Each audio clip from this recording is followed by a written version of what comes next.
Hello friends, வணக்கம். Welcome to Anitha's healthy kitchen. இன்னைக்கு நம்ம கிச்சனில் ஒரு ஸ்வீட் ரெசிபி தான் பார்க்க போகிறோம். கேரட் லட்டு. வீட்டில் இருக்கிற பொருட்களை வச்சே ரொம்ப சுலபமாக இந்த கேரட் லட்டு செஞ்சிடலாம். அதோடு இது செய்யறதுக்கு ஒரு 20 நிமிஷம் இருந்தாலே போதும். ரொம்ப சுவையான இந்த லட்டை செய்கிறது ரொம்ப ஈஸி. இப்போ வாங்க அந்த லட்டு எப்படி செய்யலான்னு பார்க்கலாம். கேரட் லட்டு செய்கிறதுக்கு ஃபஸ்ட்டு நம்ம ஒரு பேனை சூடு பண்ணிக்கலாம். பேன் சூடானதும் 2 டேபிள் ஸ்பூன் நெய் அதில் விட்டுக்கலாம். நெய் சூடானதும் அதில் முந்திரி பருப்பு சேர்த்துக்கலாம். முந்திரி பருப்பை இந்த மாதிரி கட் பண்ணிட்டு சேர்த்துக்கலாம்.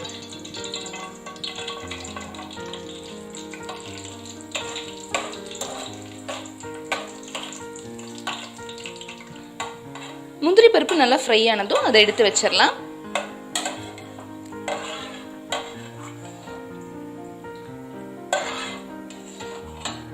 அடுத்ததான் ஒரு 10 போல காய்ந்த திராட்சையை சேர்த்துக்கலாம்.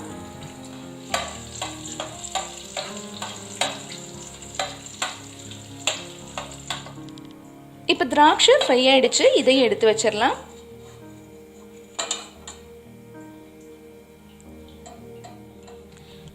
அடுத்ததான் நம்ம கேரட் துருவல் சேர்க்க போறோம். கேரட் துருவல் ரொம்ப சின்னதா இருக்கணும், அப்பதான் லட்டு நல்லா இருக்கும்.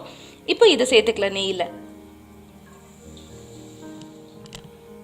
கேரட் துருவல் நான் 2 கப் எடுத்திருக்கேன்.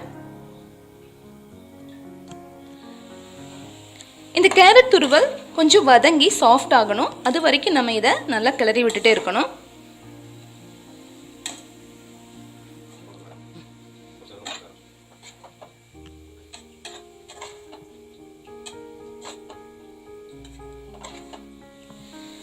இப்போ கேரட்ல இருக்கிற பச்சை வாசனையெல்லாம் போய் கேரட் ஓரளவுக்கு சாஃப்ட் ஆயிடுச்சு.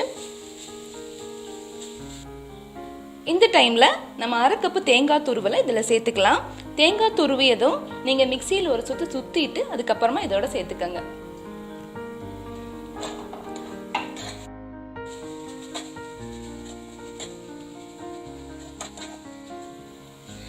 தேங்காய் துருவல் சேர்த்து ஒரு 2 நிமிஷம் நல்லா கலந்து விட்டா போதும்.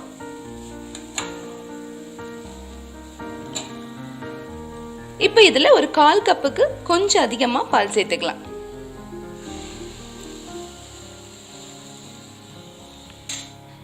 இது 2 நிமிஷம் குக் பண்ணி எடுக்கலாம். 2 நிமிஷம் ஆயிடுச்சு.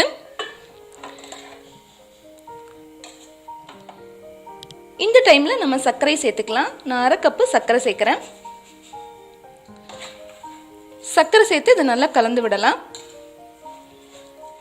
இப்போ நல்லா சர்க்கரை கரைஞ்சிருச்சு பாருங்க.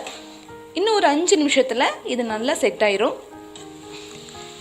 இப்போ நம்ம சேர்த்த சர்க்கரையெல்லாம் நல்லா இறுகி செட் ஆயிடுச்சு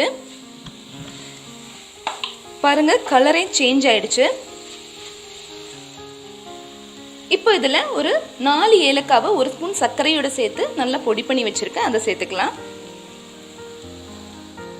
ஏலக்காய் தூள் சேர்த்து ஒரு 1 நிமிஷம் நல்லா கலந்து விட்டதுக்கு அப்புறமா நம்ம ஏற்கனவே ஃப்ரை பண்ணி வச்ச முந்திரி பருப்பு திராட்சையை சேர்த்துக்கலாம்.